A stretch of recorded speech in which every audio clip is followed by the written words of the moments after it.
राजस्थान में हमेशा से फितरत रही है अपनों का विरोध। इसके कई प्रमाण शुरू से मिल जाते हैं। जैसा कि सब जानते हैं कि आज़ादी के समय से देश में कांग्रेस की तूती बोलती थी। ऐसे में जब राजस्थान बना तो सीएम की रेस में कई लोग सामने आए। गुटबाजी इस कदर थी कि नेहरू, सरदार वल्लभ भाई पटेल भी कंफ्यूज होने लगे। जयनारायण व्यास, माणिक्यलाल वर्मा, गोकुल भाई भट्ट और पंडित हीरालाल शास्त्री के नाम ऐसे थे जिन्होंने रियासत को मिलाने से लेकर कांग्रेस को मजबूत करने में अपने अपने तरीकों से जुटे रहे। इसलिए चारों की दावेदारी थी, लेकिन बनाना किसी एक को ही था। ऐसे में सरदार वल्लभ भाई पटेल ने पंडित हीरालाल शास्त्री को नवगठित राज्य राजस्थान का पहला सीएम बना दिया और 7 अप्रैल 1949 को शास्त्री ने शपथ ली। तो चलिए जानते हैं उनकी जिंदगी से जुड़े कुछ रोचक किस्से।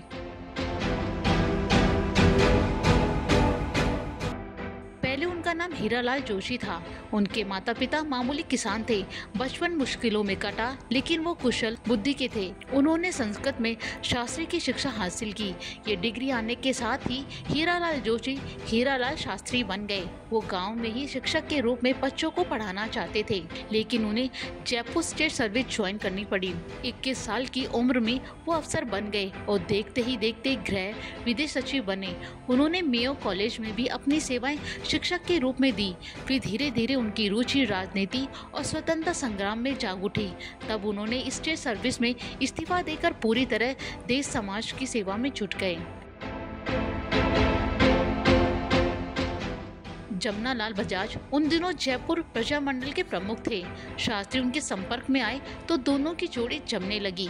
बजाज ने शास्त्री को सचिव बना दिया। फिर बजाज के निधन के बाद प्रजामंडल की जिम्मेदारी शास्त्री के कंधों पर आ गई। इस बीच वो नेहरू, पटेल जैसे बड़े नेताओं के संपर्क में भी आए। उनकी प्रतिभा से पटेल काफी प्रभावित हुए। आज़ादी के बाद संविधान सभा में भी उन्होंने अपनी बात रखने का मौका मिला तो वे तर्कपूर्ण तरीके से पेश आए। उनकी भूमिका राजघरानों को एक करने में भी महत्वपूर्ण रही। ये काम भी सरदार पटेल के मन का था। देखते ही देखते वो पटेल के दिलो दिमाग पर अपना प्रभाव बनाने में कामयाब रहे और उन्हें पटेल ने प्रदेश का पहला सीएम बना दिया। वहीं शास्त्री सीएम तो बन गए, लेकिन विरोध थमा नहीं। जब जयनारायण व्यास, माणिक्यलाल वर्मा, गोकुल भाई भट्ट जैसे बड़े कद के नेता अपने अपने तरीके से उनका विरोध कर रहे थे, लेकिन किसी की नहीं चली, क्योंकि सभी को पता था कि सरदार पटेल का उन्हें समर्थन है। लेकिन इसी बीच पटेल का निधन हो गया। उधर कांग्रेस अध्यक्ष चुनाव में पुरुषोत्तम दास टंडन जीत गए। शास्त्री ने उनको समर्थन किया था। वहीं नेहरू जीपी कृपलानी को अध्यक्ष के रूप में देखना चाहते थे। नतीजा, विरोधियों को मौका मिला और उन्होंने एक बार फिर अपनी मुहिम तेज कर दी। इसी बीच शास्त्री ने नेहरू को मनाने या कुछ बताने की कोई कोशिश नहीं की। उन्होंने अपने पद से इस्तीफा दे दिया। वहीं सीएम की कुर्सी एक पूर्व अफसर CS वेंकटाचार्य के हाथ लग गई। सीएम बनने से पहले शास्त्री अपनी बेटियों को शिक्षा को लेकर काम करने लगे थे। गांव में ही आश्रम बनाकर रहते थे। गांव में कोई स्कूल नहीं था तो बेटियों को खुद पढ़ाते थे।